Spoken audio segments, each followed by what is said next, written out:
the virus, supposedly the virus, out of their body and it ends up in your wastewater, you no longer have symptoms. Right. How could you know and then be able to confirm in the future, 4 to 5 days from now, when we find it in your wastewater supply from your city, when we see it being shed in your water, 4 to 5 days later, we can actually tell you there's going to be an outbreak in your city? It's not because there's an outbreak in that city, just like in the show Blacklist. I had to break this down for every aspect of COVID. One thing that's been very unique to COVID is this sense of loss of taste and smell that lasts for months, even years. Holy cow. I had no idea. They already knew this did this to people when you drink it.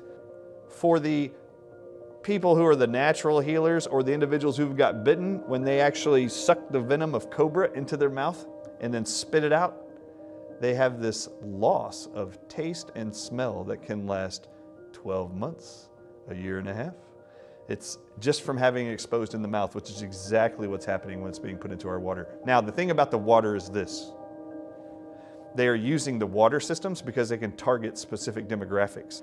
They are absolutely confident that the peptides they have chosen for COVID, circulated throughout the earth and throughout the populace, specifically targets, and the vaccines and the mRNA in the vaccines specifically target organs like your spleen, your pancreas for diabetics, that's a concern, brain tissue, liver tissue, lung tissue, and heart tissue.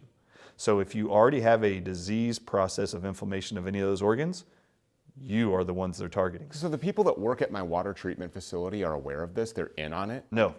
Okay. No, the CDC's in on it. And the CDC is working with contracting companies to make sure they do it.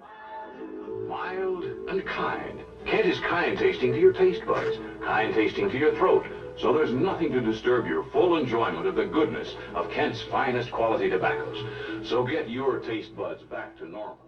There are nicotine receptors in your brainstem that control your diaphragm. Your diaphragm has to contract to be able to allow oxygen at all to get into your lungs. They are using crate venom and cobra venom, calling it COVID-19. You're drinking it, it's getting it into your brainstem, and it's paralyzing your diaphragm's ability to breathe.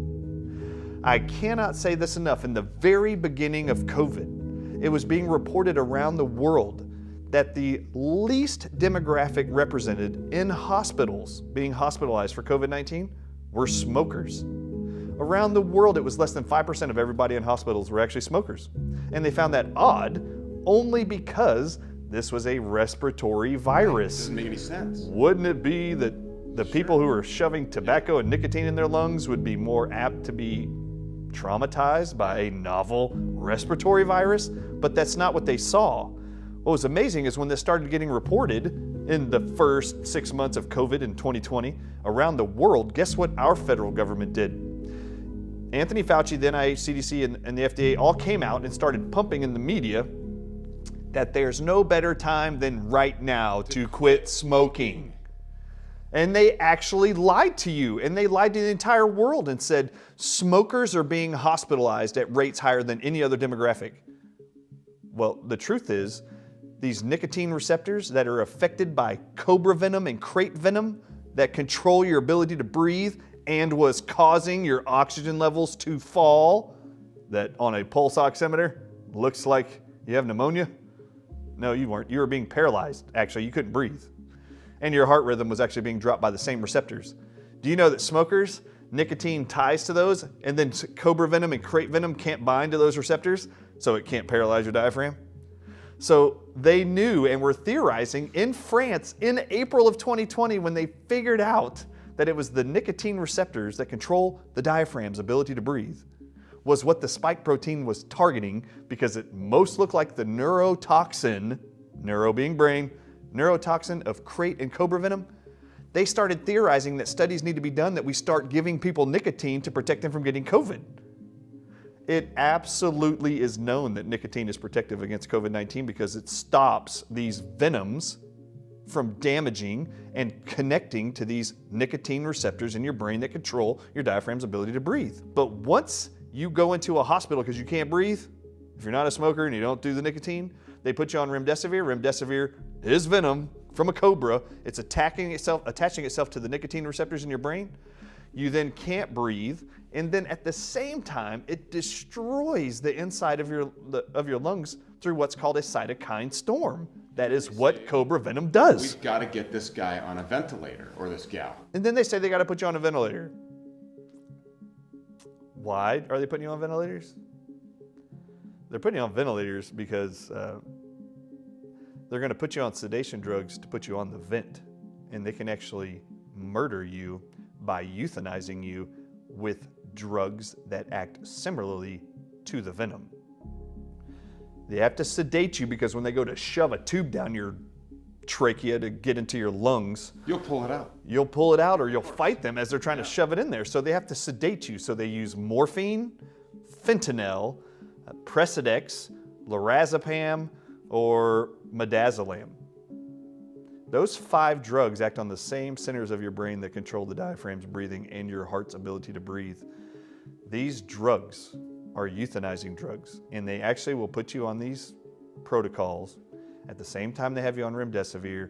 The entire attempt is to slow down your breathing and your diaphragm, and you will die. They've got the cocktail down pat.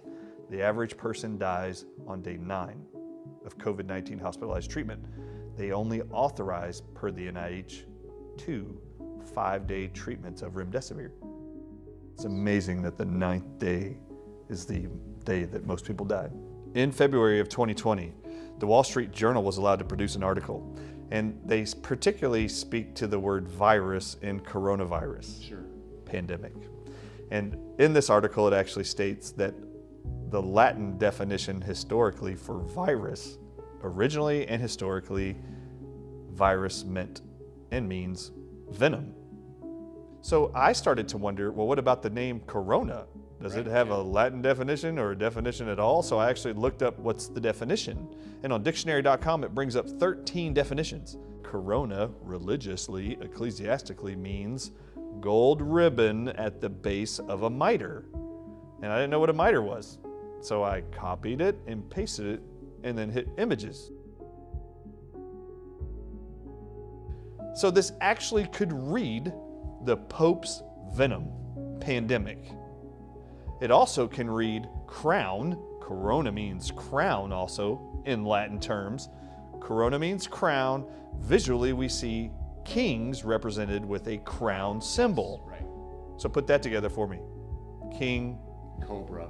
venom. It actually could read King Cobra venom pandemic. I've said this for about a year now that I actually believe this is more of a religious war on the entire world. I've been adamant about that actually. The message of Christ forever was, He's the master healer. And faith precedes all miracles, not vaccines. He made a blind man see. Right. He touched the leper. So why are we actually putting more faith in drugs, and why is a man of the cloth supposedly putting more faith in science and a drug than he is in telling people to pray to God? God's greatest creation was you, and you are made up of a DNA strand of genetics that are unique to you. If I was going to do something incredibly evil, how ironic would it be that the Catholic Church or whoever would use the one symbol of an animal that represents evil in all religion, which is either the snake or the dragon, which is actually just a snake with legs.